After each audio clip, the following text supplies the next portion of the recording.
Mr. Schock. Well, thank you, Mr. Chairman. I apologize for my tardiness. We've had, as you know, a very busy morning already, and we'll have a busy morning. So thank you to the witnesses who are here this morning, and for Mr. Chairman for holding this meeting to further study the impact of the research experiment, or what we call the R&D tax credit, and what effect it is having on our nation's small businesses. I'd also like to thank each one of our witnesses for having taken the time to provide this committee with their testimony and travel all the way to Washington here today.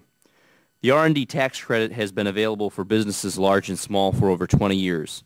And during that period, tens of thousands of companies have used this important provision of the tax code to help reinvest and grow their businesses, encouraging more American ingenuity and domestic jobs. Now more than ever, we must be focused on providing appropriate incentives to those companies, which will help grow our economy and make a sustained commitment to conducting long-term, high-cost research right here in the United States.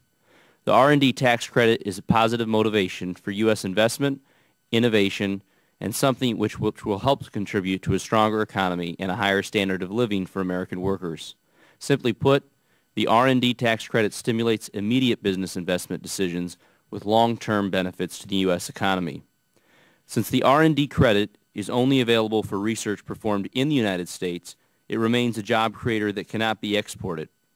As such, the credit is certainly needed, especially as foreign governments continue to actively recruit American companies to base research operations at a low-cost option abroad.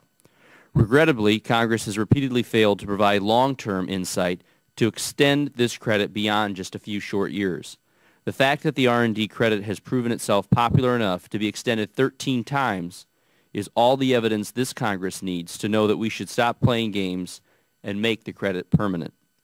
Again, the R&D tax credit is scheduled to expire at the end of this year, and again, small businesses are being pushed into a scenario where saving proves wiser than investing for growth due to the lack of certainty of the continued extension of this credit.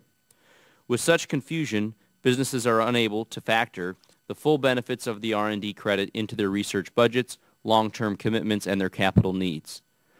The bottom line is that either a longer extension or permanency of the R&D tax credit would create and help high-paying U.S. jobs and allow for better planning by our nation's businesses.